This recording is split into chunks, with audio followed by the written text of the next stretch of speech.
안녕하세요. 오늘 그 치매에 대해 좀 자세히 알아보겠습니다. 많은 분들이 치매는 좀 나이가 들어서 생기는 거라고 생각하시잖아요.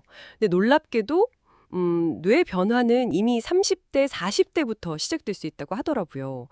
치매의 숨겨진 원인, 그리고 아주 간단한 예방법들, 또 놓치기 쉬운 초기 신호까지 핵심만 좀 짚어보려고 합니다. 뇌 건강을 지키는 지름길이 될 수 있을 거예요. 자, 바로 시작해 볼까요?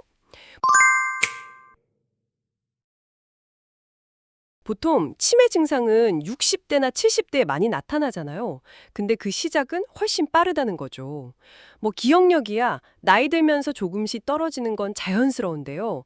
60대엔 한 10% 정도? 80대가 되면 30%까지도 감소한다고 해요.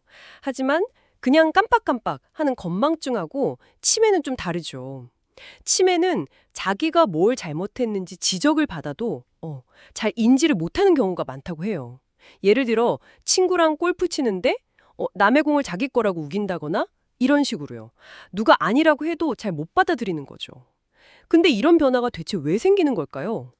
네, 그 핵심 원인 중 하나로 만성 염증을 많이들 이야기합니다.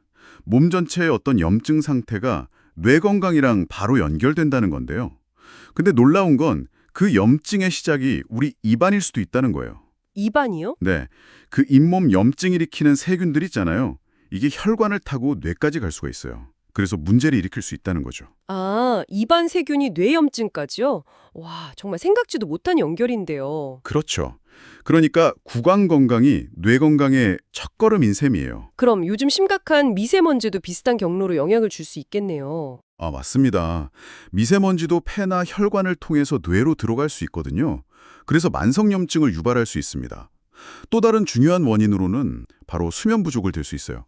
수면 부족이요? 네, 우리가 잠을 잘 때 뇌가 아밀로이드 같은 노폐물을 청소하는데 잠을 제대로 못 자면 이 과정이 잘 안 되는 거죠. 특히 그 멜라토닌 분비를 위해서는 잠들기 전에 어둡고 조용한 환경, 이게 필수고요. TV나 스마트폰은 당연히 피해야 하고요. 그렇군요. 수면이 정말 중요하네요. 그 외에도 여성분들 같은 경우 폐경 후에 에스트로겐이 감소하면서 뇌기능 저하 위험이 좀 있고요. 외로움이나 사회적인 고립감, 그러니까 친구가 별로 없거나 혼자 지내는 시간이 많은 것도 위험 요인이 될 수 있습니다. 아, 그리고 유전적인 요인도 무시할 수는 없어요. APOE4 유전자 변이 같은 거요. 부모님 중에 치매가 있으셨다면 자녀도 위험도가 좀 올라가긴 하죠. 유전적 요인까지요. 하지만 유전적인 위험이 있다고 해도 건강한 생활 습관으로 충분히 극복할 수 있다는 아주 희망적인 연구 결과들도 많습니다. 네, 그리고 마지막으로 감각 저하, 그러니까 시력이나 청력이 떨어지는 것도 문제인데요. 이게 사회활동을 좀 위축시키고 우울감을 높여서 결국 치매 위험을 증가시킬 수 있어요. 와, 원인이 정말 다양하네요. 염증부터 시작해서 수면, 호르몬, 외로움, 유전, 감각 문제까지 결국 우리 생활 습관 전반을 다 돌아봐야 한다는 말씀이시군요. 그럼 예방법도 이런 원인들에서 답을 찾을 수 있겠네요. 당장 우리가 실천할 수 있는 건 어떤 게 있을까요? 네, 그렇죠. 가장 기본적인 것부터 시작하면 아까 말씀드린 구강 관리가 정말 중요해요. 꼭 치약이 아니더라도 물로 자주 입안을 헹궈서 청결하게 해주고 침이 잘 나오도록 물을 충분히 마시는 습관, 이게 중요합니다. 물 자주 마시기. 네. 그리고 수면 습관, 매일 같은 시간에 잠들고 한 6시간에서 7시간 정도는 깊게 자는 게 중요해요. 저녁 식사 후에 가볍게 좀 걷는다거나 따뜻한 물로 샤워하는 것도 도움이 될 수 있고요. 자기 전에는 빛이랑 소음 차단 꼭 하시고요. 아, 식단 이야기도 빼놓을 수 없죠. 항산화 성분이 많은 베리류나 견과류, 올리브 오일, 위주 식단이 좋다고 들었어요. 맞아요. 식단 중요하고요. 그리고 뇌를 직접적으로 자극하는 활동도 필요합니다. 뇌 운동 같은 거요? 네, 신체 활동만큼이나 뇌를 쓰는 활동이 중요해요. 특히 그 악기 연주가 뇌랑 손의 협응력을 높여줘서 치매 위험을 가장 낮추는 활동으로 꼽히기도 합니다. 악기 연주요. 흥미롭네요. 네, 또 노래 부르기, 글쓰기, 새로운 언어나 기술 배우기 같은 것도 뇌를 활성화하는 아주 좋은 방법이죠. 그리고 적극적으로 사회 활동하는 거, 친구들 만나고 동호회 같은 데 나가고, 네네. 그리고 작은 일에도 좀 감사하는 마음, 긍정적인 마음가짐, 이것도 정말 중요합니다. 긍정적인 생각은 다이돌핀이라는 아주 강력한 신경 전달 물질 분비를 촉진시킨다고 해요. 엔도르핀보다 훨씬 강력하다고 하죠. 긍정적인 마음의 힘, 대단하네요. 그런데 이렇게 노력을 해도 치매가 정말 소리 없이 다가올 수도 있잖아요. 우리가 미리 알아차릴 수 있는 그런 초기 신호는 없을까요? 그게 정말 중요한 부분입니다. 놓치지 말아야 할 초기 신호들이 몇 가지 있어요. 가장 주목할 만한 것 중 하나가 렘수면 행동 장애라는 건데요. 렘수면 행동장애요? 네, 자면서 꿈꾸는 내용을 막 그대로 행동으로 옮기는 거예요. 소리를 지르거나 팔다리를 휘젓거나. 이게 치매 발병하기 한 10년, 20년 전부터 나타날 수도 있다고 합니다. 그리고 또 하나 중요한 게 후각 저하예요. 특정 냄새, 예를 들면 커피 향이나 비누 냄새 같은 걸 잘 못 맡게 되는 거죠. 냄새를 못 맡는 거요? 네, 후각이 떨어지면 몇 년 안에 치매나 파킨슨병으로 진행될 가능성이 있다는 연구 결과도 있습니다. 와, 냄새가 치매 신호일 수 있다니 이건 정말 의외인데요?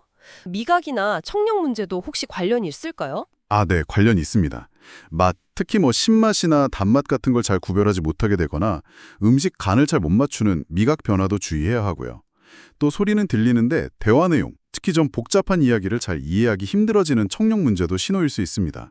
실제로 보청기 착용을 미루면 치매 위험이 높아진다는 연구도 있고요. 그리고 눈에 띄게 걸음걸이가 느려지거나 보폭이 짧아지는 것, 균형 잡기 힘들어하는 모습도 주의 깊게 봐야 하고요. 마지막으로 성격 변화나 우울감, 원래 온화했던 분이 갑자기 화를 잘 낸다거나 활발했던 분이 말이 없어지거나 하는 식으로 이전과 달라지는 모습도 전두엽 기능 저하를 의심해 볼 수 있는 신호입니다. 정말 다양한 초기 신호들이 있네요.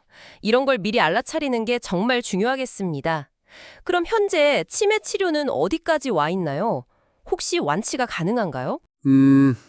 안타깝지만 아직 완벽한 치료제는 없습니다.